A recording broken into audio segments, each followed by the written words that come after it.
शांताराम भाऊ, खानदेशचा नट सम्राट गेला भाऊ.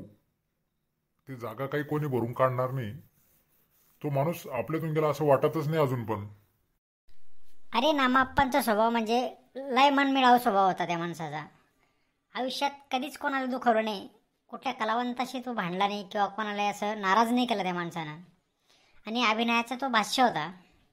अभिनयामुळे सगळ्यांच्या हृदयात त्याचं आजही मोठं स्थान निर्माण झालं आहे.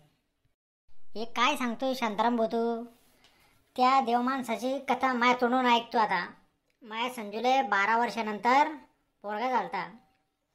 तेव्हा आमनं बापलेकानं ठरवलं की बा त्याची पाचीच आगवायची तर नामा आप्पालेच आपल्या गावात आणायचं बुवा.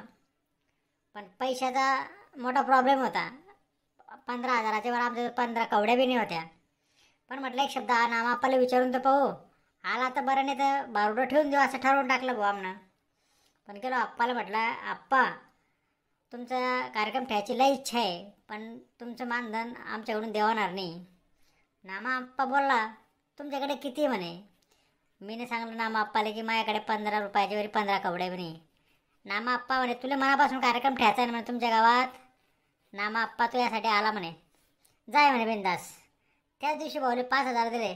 5,000वर तो माणूस आमच्या गावात त्याचे एवढे मोठे 40 कलावंतांसोबत गाडी घेऊन आला आणि रातभर एवढा भारी कार्यक्रम केला की 8 दिवस त्या कार्यक्रमात चर्चा चालली. म्हणजे किती देव माणूस आहे. सगळ्याच ठिकाणी त्यानं पैशाला किंमत नाही दिली, म्हणून तो माणूस आज प्रत्येकाच्या हृदयात बसलेला आहे. रघुभाऊ, हा तर त्याच्या मनाचा मोठेपणा झाला, पण कलेच्या बाबतीत बी तो बाप होता. कारण की नुसतं खानदेशापुरतं मर्यादित नव्हतं त्याचं क्षेत्र, तर पुरं महाराष्ट्रभर तो फिरायचा. अक्षरशः भीमानामा या तमाशाच्या नावानं पुऱ्या लोकांना वेळ लावला होता. लोक 20-20, 30-30 कोसावरून तमाशे पाहायले ज्या गावात त्याचा तमाशा असला तरी जात होते.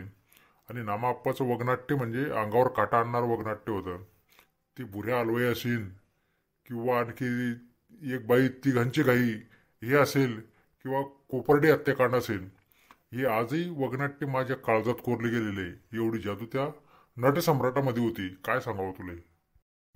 पण एक गोष्ट नक्की गड्यांनो, नामा आप्पाच्या आत्म्याले खरंच मुक्ती मिळाली. आता तुम्ही म्हणसान कसं काय. पहिली गोष्ट म्हणजे माणूस ज्यावेळेस वारतो त्यावेळेस 13 दिवसाच्या आत एक तर गरुड पुराण वाचलं गेलं पाहिजे, नाहीतर कीर्तनाचा कार्यक्रम ठेवला गेला पाहिजे, तरच ते माणसाच्या आत्म्याला मुक्ती मिळते. आणि हे काम नामाप्पांचा लाडका मुलगा अनिल यानं करून टाकलेलं आहे. 10व्याच्या दिवशीच त्यानं रविकिरण सारख्या महाराष्ट्रभर प्रसिद्ध असलेल्या कीर्तनकाराचं कीर्तन ठेवलं आणि त्या कीर्तनामध्येच त्याने शपथ घेतली की माझ्या आप्पांचा वारसा मी मरेपर्यंत चालवेल. जसं माझ्या काकांना रंगमंचावरून घरी आणलं मेल्यानंतर आणि बाबासुद्धा रंगमंचावर वारले, तसं मीही रंगमंचावर मरेल आणि मरण यावं अशी माझी इच्छा आहे. आणि तरच आप्पांच्या आत्म्याला शांती मिळेल. ही जी शपथ त्याने घेतली अनिलने, खरंच सर्व मंडप तिथला शोकाकुल गहीवरून गेला होता.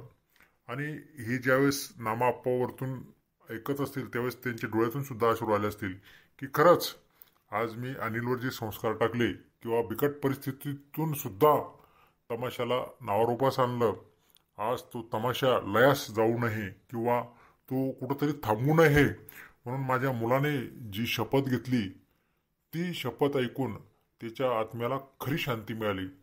खरंच असा नटसम्राट होणार नाही, झाला नाही. ते गोष्ट म्हणजे आपल्या खानदेशासाठी एक अभिमानाची आणि स्वाभिमानाची गोष्ट आहे. खरंच खऱ्या अर्थाने आज आप्पांचा आत्मा मुक्त झाला आणि हे सगळं श्रेय जातं अनिलला. तर मित्रांनो, आपण अनिलला भरभरून सहकार्य करूया आणि त्याच्या पाठीशी आपण उभं राहूया. जसं त्याच्या वडिलांनी आपल्यावर भावासारखं प्रेम केलं आणि आपण सुद्धा त्याच्यासोबत राहिले, त्याने आपल्याला सहकार्य केलं, तसं आपल्याला अनिलसोबत राहून सहकार्य करायचं आहे. बरोबर बोलताय आप्पा तुम्ही. खरंच अशा या आपल्या खानदेशप्रिय आणि खानदेशभूषण अशा नटसम्राटाला आपल्याकडून तीच श्रद्धांजली राहील. कारण की आज त्याचे राहिलेले स्वप्न किंवा त्याचा जो वारसा अनिलने चालवायचा जो प्रण केला आहे किंवा शपथ घेतली आहे ही म्हणजे खरंच तो आज आप्पांचा सच्चा मुलगा शोभतोय आणि आपण त्याच्यासोबत राहूच. आणि जसं आप्पांच्या मुक्तीसाठी त्याने हा संकल्प सोडला तसं आपण एकत्र येऊन गावकरी असेल किंवा आपल्या महाराष्ट्रातील तमाम खानदेशातील आपण प्रेक्षक आहोत किंवा जीवाभावाची त्यांची जी मित्रमंडळी आहोत आपण त्यांच्या पाठीशी राहू. आणि भीमानामा आज गेल्या कितीतरी वर्षापासून महाराष्ट्र गाजवतोय, पुढे सुद्धा गाजवत राहील. त्यासाठी आपण अनिलला भरभरून सहकार्य करू. तर एकजुटीने आपण सुद्धा शपथ घेऊ की अनिलसोबत आपण राहू व त्याच्या कलेला दाद देऊ. खरं शांताराम बोलतोय, आज नामा आप्पा आपल्या प्रत्येकांच्या हृदयात जिवंत आहे. तो फक्त शरीराने नाही पण त्याच्या प्रेमरूपी आठवणींनी तो आपल्या हृदयात आहे. आपण त्याला अनिलच्या माध्यमातून जपूया व त्याच्या आत्म्याला पूर्णपणे मुक्ती मिळवून देण्यासाठी व त्याला मुक्त ठेवण्यासाठी आपण भीमानामा हे जे नाव आहे हे सूर्याप्रमाणे तेवत ठेवूया.